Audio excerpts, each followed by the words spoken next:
Plot twist, some Republicans now fighting back as Donald Trump plans to entirely defund America's public education system.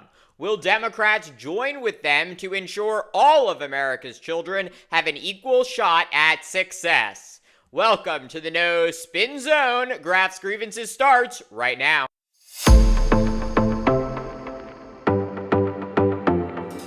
As I have been quickly reminded over the past month, the truth of Donald Trump's presidency will be stranger than fiction. Case in point, the president-elect has named former World Wrestling Entertainment CEO Linda McMahon to lead the Education Department. The Education Department. McMahon, who contributed more than $20 million to Trump's 2024 campaign, has no teaching background or professional experience with education policy. But why would she need that? After all, Trump said he wanted to get rid of the Education Department. We spend more money per pupil than any other country by far. And yet we're at the bottom of the list. Out of 40, we're ranked about number 40. And I'm going to close the Department of Education and move education back to the states. And we're going to do it fast. And while Trump can't unilaterally eliminate the Department of Education, which would require an act of Congress, he certainly can dismantle its core functions and use the agency to advocate for radical policy changes. Chief among those changes Trump wants, school choice. Trump saying that McMahon, as Secretary of Education, will, quote, fight tirelessly to expand choice to every state in America and empower parents to make the best education decisions for their families. Which, admittedly, sounds great on the surface. Who doesn't want to choose the school their child goes to? But school choice is really code for siphoning taxpayer dollars away from public schools and into private schools, depriving public schools of the funds they desperately need to educate their students who are increasingly poor and disadvantaged minorities.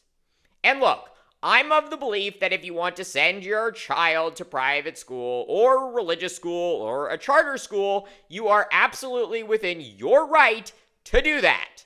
But what you should not be able to do is take money that would normally flow to public school and instead, in the form of a voucher, spend that money on private education. All that does is further degrade our public schools, which are responsible for educating the masses. School choice, in the form of taxpayer-funded school vouchers, were pushed heavily by Trump during his first administration. And ever since, policies that use taxpayer money to subsidize private education have flourished across much of the nation. According to the National Conference of State Legislatures, more than 30 states have now enacted some kind of school choice program. But as this transformation has taken place, public school districts across the country have increasingly been facing massive budget shortfalls, leaving public schools with less resources, including money for tutors, extracurricular activities such as music classes and gym, and even special education teachers. The cutbacks spanning districts not just in poor communities, but also in very wealthy neighborhoods. Although, we should note, studies have shown that the vast majority of the families who received voucher funds were already sending their children to private schools. Hence, they could already afford to do so without government help. All of this comes as student test scores plunge across the nation, with math and reading performance of 13-year-olds in the U.S. hitting the lowest level in decades for the 2022 through 2023 school year. Ample research suggests that students performing below grade level are far less likely to go to college and could earn $70,000 less over the course of their lifetimes. The terrible state of our public education system is obviously a multifaceted crisis with many different causes, but what certainly does not help is draining our public schools of much needed funds to educate students. Yet that is precisely what Trump is promising to do again. And here is where we get to that plot twist I was teasing.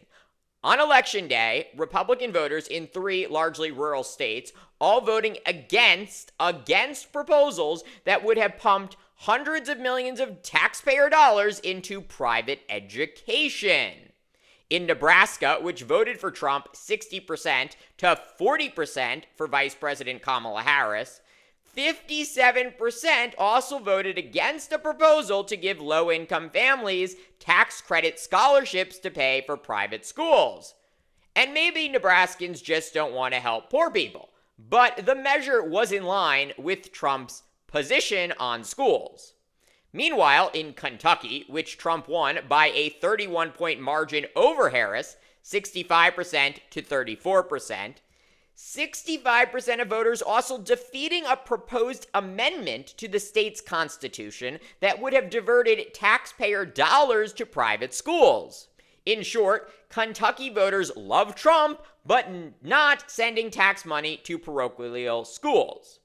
Finally, in Colorado, where Harris defeated Trump 54% to 43%, 62% of voters rejecting an effort to amend the state's constitution by adding a, quote, right to school choice. Turns out that was more popular than Trump or Harris.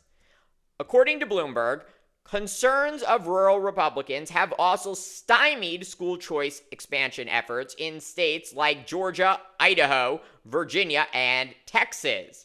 Nevertheless, Trump and Republican lawmakers in D.C. appear intent on further pushing vouchers championed by billionaire donors on both sides of the aisle, including Bill Gates and the Walton family.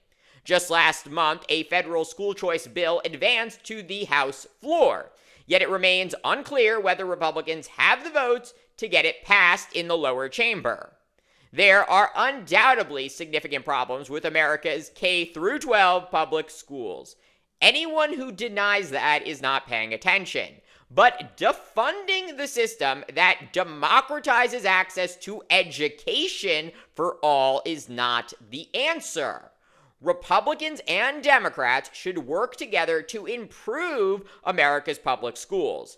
And I would start by humbly asking Democrats to take on the entrenched teachers' unions who are only looking out for themselves and certainly not America's children.